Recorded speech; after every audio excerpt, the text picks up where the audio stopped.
আমাদের নোয়াখালীর কিছু সেলিব্রিটির কারণে উল্টাপাল্টা কিছু কথা বলার কারণে শেষমেশে কুমিল্লার এই আপুটিও আমাদের নোয়াখালী নিয়ে মানে রোস্ট করা শুরু করলো। কুমিল্লার খোলাপাত বলছিলাম না তোকে বিদ্রোহ দিয়ে যাবো না।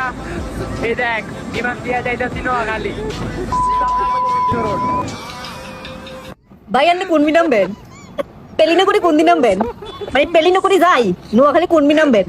একটু কয়ে নাই মোবাইলটা লই যা মানে ভিডিও তুলতে মানে ভাই আপনি কোন দিন নামবেন? যাই এই পেলিনা করে উড়া উড়ি উড়ি যাই এনে কনে নামবেন আর একটু কই যান।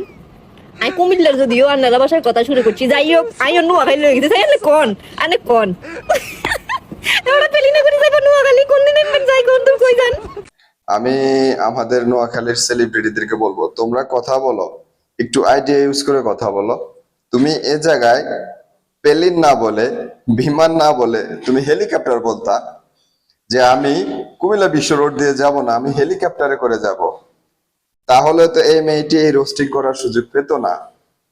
তো যে সকল নোয়াখালীর বাইরা তোমরা ভিডিও করতেছো, নোয়াখালী বিভাগ চাই, ফাইন, গুড, কিন্তু এমন কোনো কথা বলিও না যে কথাতে ছেলে তো বাদ দিয়ে মেয়েরা হাসাহাসি করে। বুঝতে পারছো? ওকে।